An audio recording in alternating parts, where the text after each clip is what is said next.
Как е там с другата? Как е там с другата? Как е там с другата жена? Как е там с другата жена? Какво се случва? Директно преминаваме на видеото. Какво се случва? Как е с другата жена? Видим. Единственият профил, от който имаме, с над 28 000 последователя. Другите профили са фалшиви. Както със всяко едно видео ще споменавам и в началото, в края, по средата, по всяко едно, няколко пъти ще споменавам и ще покажам фалшивия профил, защото вече краде гласът ми, не може да краде видеята, но краде гласът ми и си слага снимки. Така че съжалявам, но ще предотвратим това нещо. Скоро ще го видите, мъже. Така, какво се случва между тях?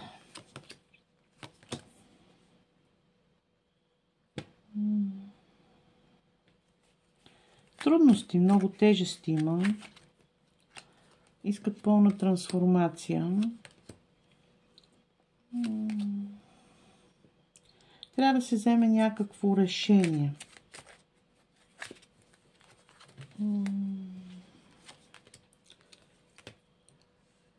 Тук има самозаблуда, ето го отново, че тя е правилната, че са на правилния път, а тази жена му е враг.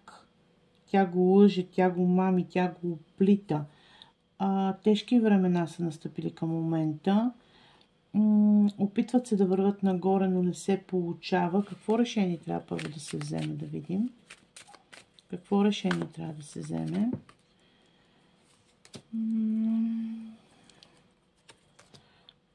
Решение дали ще се създаде семейство. Дали ще бъдат семейство. Какви са тежестите? Тук има триъгълник, тежести за доверие, ново начало, страдание. Не се получава. Тук има намеси на трети човек. Не се получава. Трябва да се сложи края. Тежко е, трудно е на един от двамата.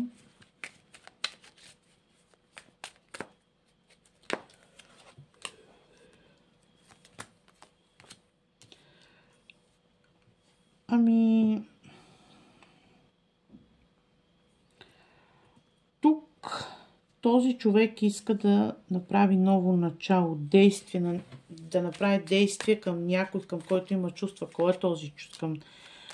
Вие. Човек, който е контролирал, към който е постъпил алчно, който е контролирал. Той иска да направи тези действия. Каква е трансформацията, която иска да направят? Не са в добри отношения. Тук трябва да се вземе трансформация. Тази жена, защо казвам жена? Някой ще казва, вие само жена, защото излиза жена, борбената жена, успялата жена, мъжа не излиза. Тази жена явно го обича. Тази жена е зависима от него. Тази жена се е вкопчила в него и прави всичко възможно да го задържи. За нея той е идол в момента. Тя иска да направи пълна трансформация, едва ли не и да подпишат законно, да са в брак, да създадат дом, семейство. За деца не видях, но това иска мощ. Тя иска мощ над него. Служи се с манипулации. А той иска да тръгне към жена, която е контролирал, към която имала алчност, била алчен към нея.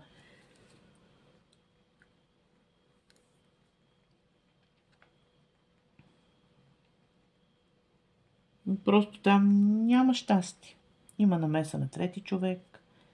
Няма щастие.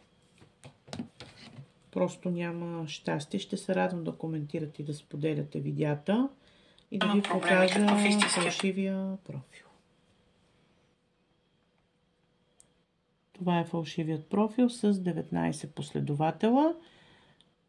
Ако открадне гласа, да знаете, че аз записвам само видеа, нямам картинка с глас. Благодаря ви. Хубава и спокойна вечер.